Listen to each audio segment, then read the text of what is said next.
मोखाडा तालुक्यातील ग्रामीण व आदिवासी भागात पर्यावरण संवर्धनासोबतच नागरिकांना फळझाडांच्या लागवडीसाठी प्रोत्साहन देण्याच्या उद्देशाने दिगंत स्वराज फाउंडेशनच्या वतीने गावांमध्ये पेरू व काजूच्या रोपांची मोफत वाटप करण्यात आले।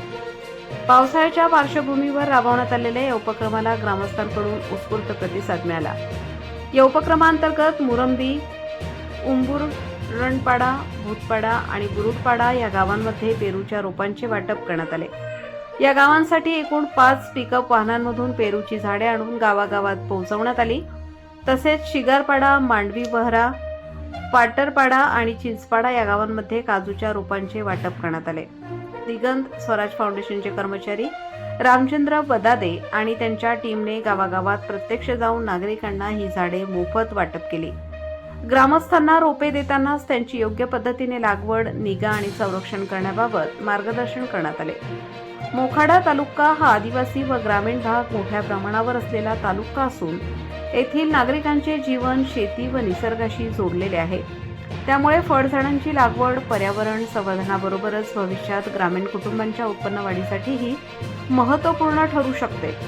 काजू व पेरूच्या झाडांमधून भविष्यात उत्पादन मिळाल्यास स्थानिक नागरिकांना आर्थिक उत्पन्नाचे अतिरिक्त साधन उपलब्ध होण्यास मदत होणार आहे।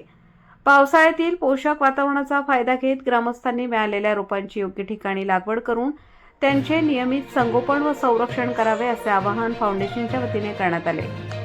एक रोप एक जबाबदारी या भावनेतून प्रत्येक रोपाचे संगोपन झाल्यास मोखाडा तालुक्यातील गावांचा परिसर अधिक हिरवागार होण्यास मदत होईल। या उपक्रमातून पर्यावरण संवर्धनाबरोबरच स्थानिक पातळीवर फळझाडांची संख्या वाढवणे आणि भविष्यातील आर्थिक स्वावलंबनाला हातभार लावण्याचा प्रयत्न करण्यात आला आहे। दिगंत स्वराज फाउंडेशनचे कर्मचारी टीमने केलेल्या या मोफत रोप वाटप उपक्रमाचे ग्रामस्थांकडून स्वागत करण्यात आले। मोखाडा तालुक्यात अशा प्रकारचे पर्यावरणपूरक उपक्रम सातत्याने राबवल्यास वृक्ष संवर्धनाला मोठी चालना मिळेल अशी अपेक्षा ग्रामस्थांनी व्यक्त केली। प्रतिनिधी प्रवीण कदम, प्रबंधभूमी न्यूज, मोखाडा।